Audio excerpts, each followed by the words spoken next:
Coverage you can count on continues. With Storm Team 10 meteorologist Everett Lau.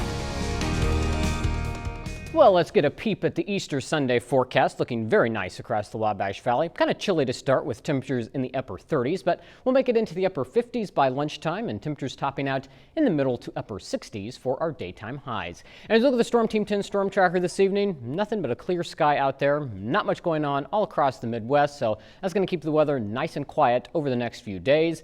And it's also going to allow those temperatures to drop into the 30s tonight. So if you're getting an early start to Easter Sunday, maybe with a sunrise service or something like that, those temperatures will be dropping down into the upper 30s. You might need a jacket or a coat first thing. But we are going to see plenty of sunshine at sunrise with a light breeze out of the east at about 5 to 7 miles per hour.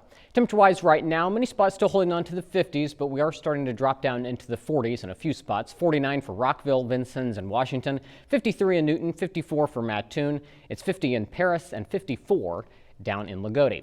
Looking at the temperature trend over the next 5 days, if you like today's weather, well, I'm sure you'll like the next few days because we're only going to see those temperatures continue to rise. Made it to 66 today in Terre Haute. The average is 60. Tomorrow looking at highs in the upper 60s, also on Monday, but by the time we get to Tuesday and Wednesday, we'll see those highs climbing into the 70s. And by the time we get to the end of the week, we're going to be pushing close to that 80-degree mark. So we're going to just steadily warm up as we go through the week, and each day going to feature a nice dose of sunshine.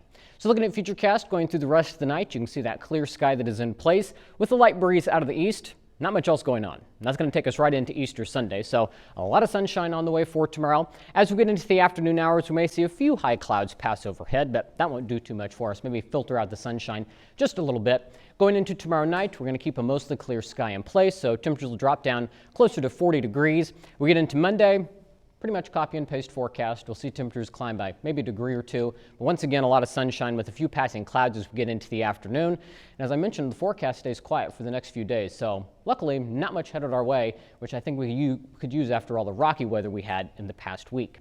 But looking at tonight, down to 38, clear and chilly with that breeze out of the east. Then tomorrow, temperatures topping out in the upper 60s, so just a touch warmer than it was today, with the wind shifting just a little and coming out of the east-southeast. Then tomorrow night, dropping down to 40 under the mostly clear sky with that light breeze. As we look at the 7-day forecast, again, not much happening on the 7-day forecast. A nice quiet stretch of weather for us. Lots of sunshine across the board. We'll see those temperatures steadily rise as we go through the week and eventually climbing to around 80 degrees by the time we get to next Saturday. And you know, this time next year, Kit, we have something exciting happening. Yes, 1 year from today, Terre Haute will be in the line of totality for a solar eclipse. And get this, it'll be the first time in more than 800 years the Hoosier State has seen a total solar eclipse to this degree. Now, if you remember back in 2017, you could see part of the solar eclipse from the Wabash Valley. Next April, it'll be even more impressive. You can look at the sun and you will see that the moon is eating a bite out of the sun. Okay, that's nice. But if you travel to the path of totality, then you will be able to experience the spectacle of a total solar eclipse. It really doesn't compare.